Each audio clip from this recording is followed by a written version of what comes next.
Speak Up Podcast. Assalamualaikum warahmatullahi wabarakatuh. Kembali lagi dengan acara kita pada pagi hari ini, yaitu Speak Up Podcast. Saya Jeju Serato Jamaluddin dan teman saya Ardian Reza Setiardi akan menemani Anda dalam acara pada pagi hari ini. Baiklah, pada pagi hari ini kita akan berbincang-bincang sedikit tentang fenomena mahasiswa kupu-kupu mau jadi apa sih?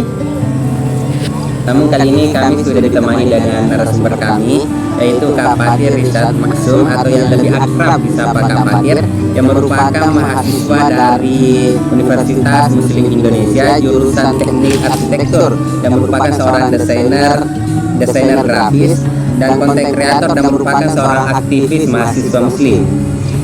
Sebelum kita lanjut, mungkin kita bisa minum produk dari Yufi sebelum kita membicarakan tentang fenomena mahasiswa kupu-kupu.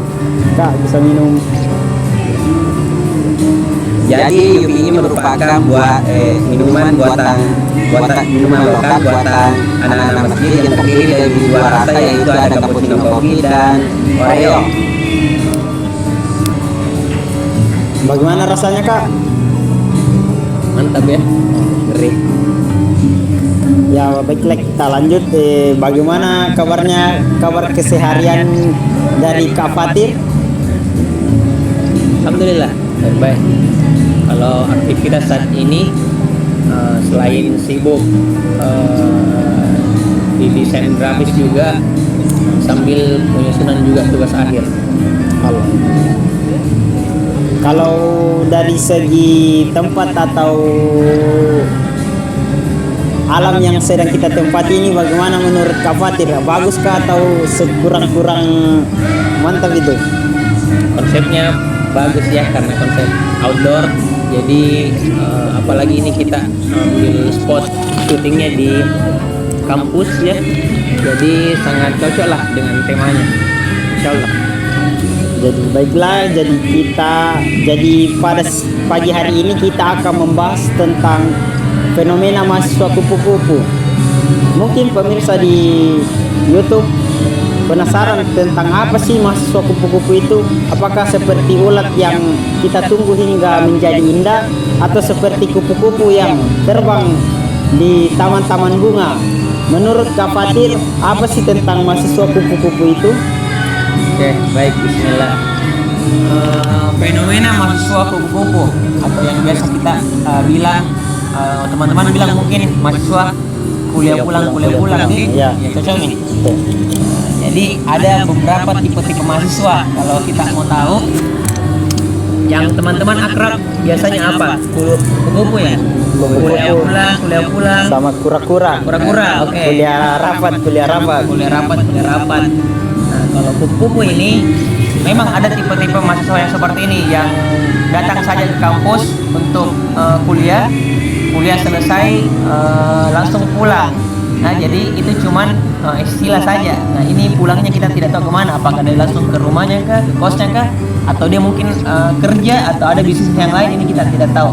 Yang jelas kalau untuk mahasiswa kupu-kupu itu, ini bisa jadi negatif, juga bisa jadi positif. Ya. Jadi pasti ada kekurangannya, juga ada kelebihan. Kalau dari kakak sendiri ini termasuk dari golongan mahasiswa apa? Kalau saya termasuk juga mahasiswa yang kupu-kupu, tapi insya Allah pulangnya itu produktif lah. Alhamdulillah. Jadi kuliah pulang ini pulangnya itu tidak langsung ke rumah. Kadang juga waktu semester awal ada juga rapat-rapat untuk adakan kegiatan UKM atau organisasi atau komunitas. Tapi saya lebih kebanyakan ke pengembangan soft skill. Nah, misal kalau habis selesai kuliah itu pasti biasanya pergi ke event-event, seminar atau workshop ya. Di luar sana kan banyak workshop untuk pengembangan diri mahasiswa. Nah, contohnya waktu saya masih semester awal itu lebih senang ke workshop bisnis. Jadi setiap ada workshop itu pasti saya daftar. Jadi habis kuliah itu langsung pergi ke workshop atau tempat-tempat seminar yang apa yang saya sudah daftar gitu. Jadi Kak Fatir ini bisa kita sebut dengan mahasiswa kufurak. Oh, kurang ya. Ah, Ngeri ya. kurak kuliah pulang rapat aktif. Wih, Di- biasa ya. Ya lanjut kita. Untuk problemnya sendiri, masalah-masalah yang sering dijumpai ketika menjadi seorang mahasiswa. Oke. Ini kalau kita bicara problem atau masalah, nah semua mahasiswa itu pasti punya masalah, entah itu mahasiswa kupu-kupu, mahasiswa kura-kura, itu saya kira sama semua kita pasti semua ada masalahnya. Nah kemudian yang jadi problem sendiri itu adalah orang lain yang lihat kita. Nah misal kita kuliah kemudian pulang, nah kita ini pulangnya tidak kemana tidak langsung pulang ke rumah, alias kita adakan kegiatan-kegiatan yang produktif. Tapi teman tak yang bilang apa gitu, misalnya Yusri Ya. habis kuliah langsung pulang, tidak bergaul sama anak-anak toh. Iya. Nah kan biasa seperti itu. Iya iya iya. Orang cuma bilang lihat kita, oh ini Yusri sudah kuliah langsung pulang, tidak mau ngumpul sama anak-anak. Padahal kita tidak tahu, mungkin Yusri di luar ada bisnisnya kan, atau ada Atau bisnisnya ada yang kan? dikerja. Ada yang dikerjakan, ya kita tidak tahu. Jadi yang jadi masalah sebenarnya itu orang lain, dan ini tidak perlu kita pusingi apa yang orang lain bilang sama kita. Jadi kalau teman-teman yang jadi mahasiswa kupu silakan, mau kuliah pulang, mau habis kuliah langsung pulang, pulang ke rumah atau mau pergi ke tempat lain yang lebih produktif itu bisa. Nah tapi ada di sini mahasiswa kupu-kupu yang memang betul-betul langsung pulang ke rumahnya saja. Nah Nggak ini ada juga kegiatan belum tentu negatifnya, karena kan dia mungkin menghindari hal-hal yang pergaulan bebas atau hal-hal yang tidak diinginkan ya di luar. Jalan saya pulang ke rumah mungkin bisa lebih membantu orang tuanya kah, atau kalau di kos mungkin dia bisa belajar. Nah itu kan bisa lebih produktif lagi. Jadi untuk teman-teman yang ada di rumah, jangan cepat sekali mengambil kesimpulan tentang mahasiswa kupu-kupu itu ya, tanpa mengetahui apa yang sedang terjadi di balik kehidupannya. Ya, kita jadi pertanyaan selanjutnya Kak, mengapa kebanyakan mahasiswa memilih menjadi mahasiswa kupu-kupu, dan apakah Kakak pernah mengalami menjadi mahasiswa kupu-kupu itu yang kuliah pulang pada semester awal? Nah biasanya mahasiswa habis kuliah langsung pulang itu kita lihat dulu apa penyebabnya. Biasanya karena memang tidak ada dosen, tidak ada jadwal kuliah toh, jadi langsung pulang saja.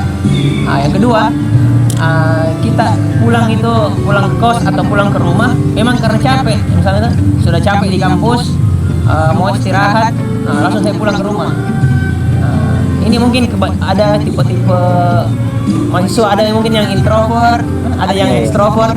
Kalau anak-anak introvert ini memang dah hindari kerumunan, tidak suka yang rame-rame, jadi lebih baik pulang di kos, pulang di rumah, lebih aman, bisa belajar lagi lebih banyak ya, di kosnya atau di rumahnya gitu. Mengapa kebanyakan mahasiswa itu menjadi mahasiswa kupu-kupu? Apakah Kakak pernah mengalami menjadi mahasiswa kupu-kupu pada awal-awal kuliah? Karena kan pas kita masuk kuliah kita belum memiliki banyak teman. Apakah bingung mau kemana, mau ke daftar atau ke kantin juga malu kan belum punya teman atau relasi yang banyak. Apakah Kakak pernah mengalami masa-masa menjadi mahasiswa kupu-kupu? Nah justru di semester awal itu sebenarnya istilahnya orang Makassar tak bangkai, kaget gitu. Iya. Kaget. Apalagi dia misalnya mahasiswa misalnya dari kampung atau apa. Iya, dari kampung naik dapat ke sekolah, dapat teman-teman, itu pasti kebiasaannya itu mau bergaul. Iya. Habis kuliah, kemana lagi Dik? Ke kafe kah, ke warkop kah, ke kantin kah, atau ke perpus. Nah itu kan jadi banyak pilihan mahasiswa seperti itu. Nah, jadi memang istilahnya kayak kaget ki mahasiswa baru tuh. Iya. Jadi pasti kalau misalnya semester awal itu meskipun dia anaknya agak susah bergaul, pasti kita mau tahu lah lebih jauh tentang kampus. Misalnya mau explore kampus juga bisa. Jadi habis kuliah kita pergi cari tempat-tempat di kampus yang belum kita datangi. Nah, kemudian kalau misalnya mau keluar kampus juga bisa kita jalan-jalan sama teman-teman. Entah itu mungkin pergi di makan siang, habis itu kembali ke kampus, atau ada juga yang bisa langsung pulang. Nah, kalau saya sendiri karena memang tipenya itu introvert, jadi tidak terlalu bergaul ke banyak orang, jadi paling 1-2 orang yang saya temani ini yang dekat gitu. Itu pun sekedar di kampus saja. Iya. Setelah dari itu kita lagi kembali keluar dengan kesibukan masing-masing gitu. Karena dulu saya waktu kuliah juga memang sempat kerja aja, Oh, iya. jadi sambil kuliah sambil kerja, sempat juga bisnis, jadi kerja, bisnis, kuliah, itu kita jalankan semua. Jadi istilahnya di kampus itu tidak terlalu bergaul sama teman-teman, jadi kebanyakan fokus di luar. Kalau saya pribadi. Kemudian kira-kira menurut Kak Fadil itu salah nggak sih kalau orang itu milih untuk menjadi mahasiswa kupu-kupu? Nah, kalau pertanyaannya itu salah atau tidak mahasiswa menjadi mahasiswa kupu-kupu, saya rasa tidak ya. Ini tidak salah karena semua orang punya pertimbangannya masing-masing, dia punya pilihannya masing-masing, dia tahu apa yang harus dia lakukan. Nah, jadi kalau dia punya pilihan habis kuliah langsung gak pulang, itu saya rasa tidak masalah Ji. Justru bisa berdampak baik karena dia hindari hal-hal yang tidak baik di luar kan. Misalnya ada mungkin kalau di naik motor mungkin lalu lintas atau terlalu macet kah, atau ada kecelakaan, jadi lebih pulang saja, cari aman. Nah, kemudian yang kedua, tidak boros lah. Iya. Nah, kan hemat, lebih menghemat. Kalau kita dari kuliah langsung pulang itu kan kita banyak sekali yang kita hemat itu. Nggak usah makan di luar karena bisa masak di kos. Kemudian ongkos juga kalau kita keluar jalan-jalan ke sana kemari kan bensin. Lebih mending pulang saja, menghemat tuh, begitu. Kemudian apakah menjadi mahasiswa kupu-kupu itu akan menghambat kesuksesan seseorang? Apakah menjadi mahasiswa kupu-kupu akan menghambat kesuksesan? Tidak ada lah hubungannya kalau masalah itu. Buktinya kita lihat teman-teman banyak yang mahasiswa kuliah pulang itu juga bisa sukses ya. Insya Allah bisa sukses, semua bisa sukses karena kita tidak bisa menilai orang saat ini saja. Nah, karena pasti kita ini manusia akan berubah.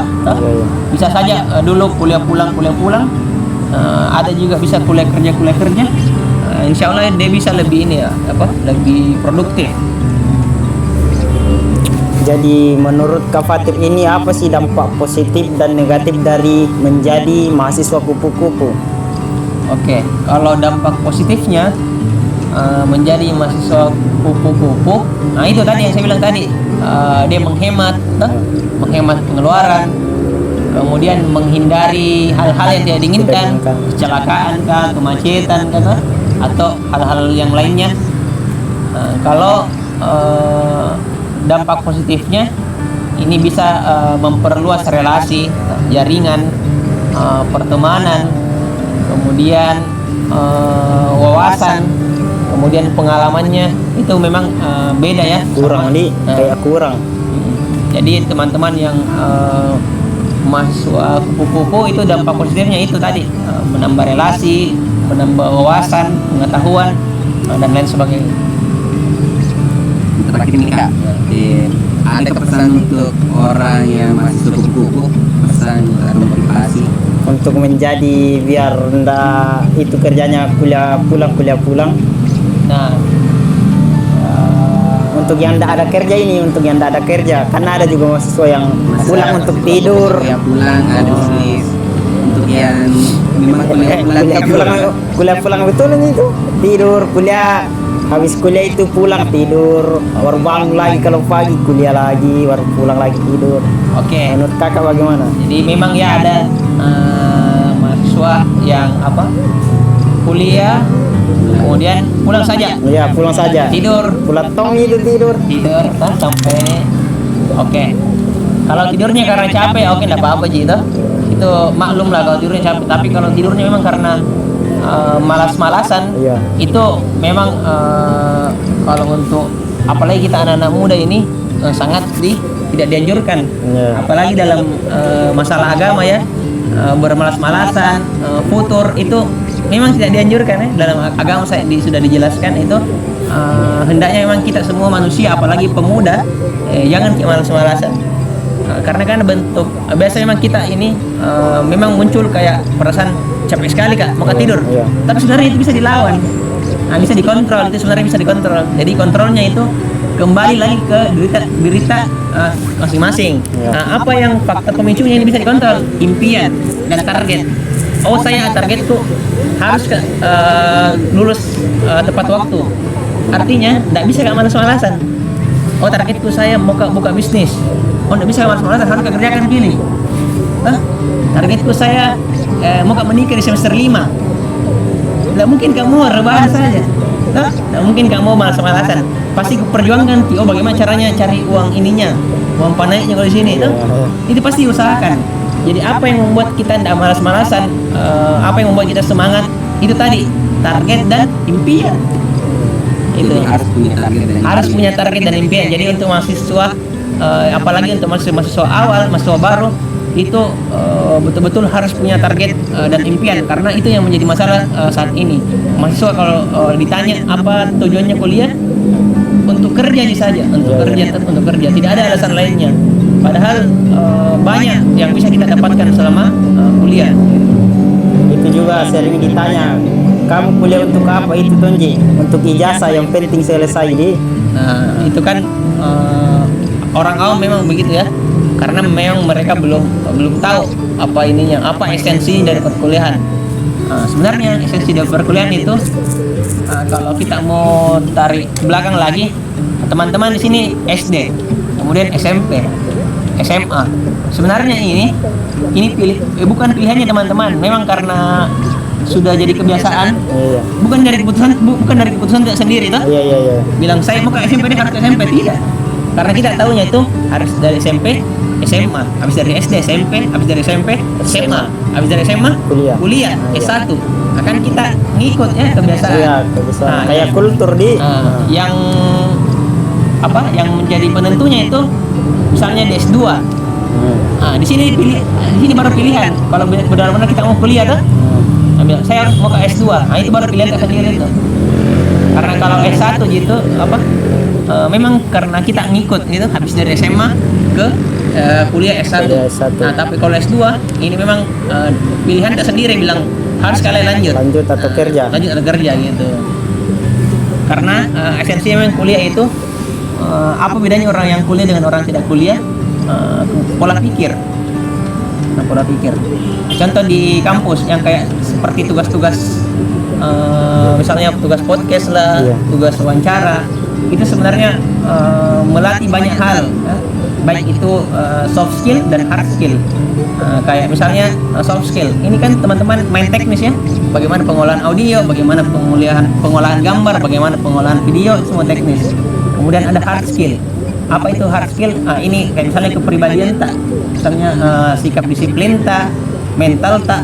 Ini mental biasa kita dapatkan kalau misalnya ditegur sama dosen. Iya. Nah, biasa kan anak-anak yang kena mental kan? Iya. Nah, sebenarnya itu merupakan pelajaran yang dijadikan beban. Jadi kalau kita ditegur sama dosen, dibilangi, itu sebenarnya bentuk dari pelatihan untuk kebaikan diri sendiri. Jadi mental tak di situ dilatih seperti itu. Mungkin ada sedikit kata atau closing statement untuk fenomena mahasiswa kupu-kupu ini. Oke. Closing statement jadi kalau untuk saya kasih umum saja, jadi mahasiswa ya, di sini mahasiswa. Yang pertama itu mahasiswa yang tadi harus punya target dan impian.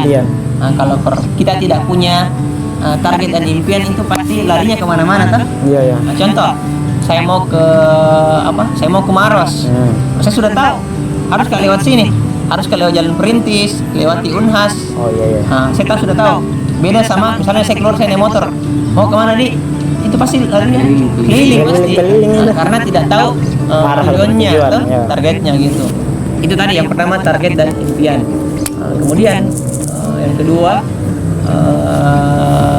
ini ya, apalagi ini yang menjadi fenomena yang sangat perlu diperhatikan lah untuk mahasiswa. Apalagi kita mahasiswa muslim ya, apalagi yang kuliah di kampus yang berlabel Islam, Muslim dan lain sebagainya. Nah, ini yang karakter ini yang kita perlukan, karakter pemuda Islam. Nah, sebenarnya kalau kita mau belajar pemuda Islam atau pemuda Muslim yang ideal itu sebenarnya sudah bisa dari sisi agama, karena semuanya sudah diatur, mulai dari kita bangun tidur sampai tidur lagi kembali, semua sudah diatur. Jadi kalau kita terapkan itu semua, insya Allah semuanya itu bisa lancar, bisa sukses. Kuliah tak bisa sukses, pekerjaan tak sukses, bisnis tak sukses. Yang penting kita mau belajar, gitu. Belajar dan berusaha. Belajar dan berusaha. Jadi yang kedua itu belajar dan berusaha. Jadi jangan selalu puas dengan apa yang sudah kita capai. Ya, harus lampaui lah batas atau harus kita tahu di mana kemampuan tak ini, titik baliknya gitu. Kemudian yang ketiga itu tadi jangan terlalu cepat menilai orang. Jangan terlalu istilahnya kalau dalam agama suudzon lah. Jangan suudzon sesama teman tak gitu. Karena dia tidak tahu apa yang dia kerjakan. Kita tidak tahu apa yang dikerjakan, apa amal ibadahnya, apa pekerjaan-pekerjaan yang dilakukan. Jadi positive thinking saja sama teman-teman semua. Itu tadi 3. Jadi terima kasih kami ucapkan kepada Kak Fatir yang telah memberikan ilmu dan juga dan juga sebagai narasumber kami, dan juga manfaat dan juga wawasan yang luas tentang fenomena mahasiswa kupu-kupu ini. Dan terima kasih untuk pemirsa yang sudah menonton channel kami. Jangan lupa like, share, and subscribe di channel kami. Jangan lupa pencet tombol merah di bawah ini ya. Cukup sekian dari kami, kurang lebihnya mohon dimaafkan. Wassalamualaikum warahmatullahi wabarakatuh. Waalaikumsalam warahmatullahi wabarakatuh.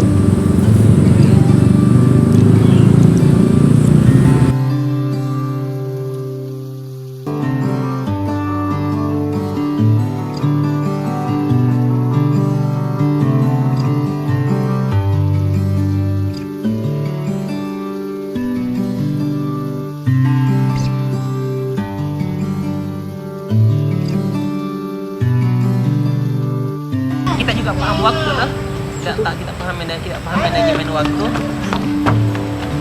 kita paham harus kita jelaskan ini Yufi. Singkatnya saja iya. Action. Assalamualaikum warahmatullahi wabarakatuh. Kembali lagi dengan acara kami, yaitu podcast. Cut dulu ya. Podcast apa lagi kak?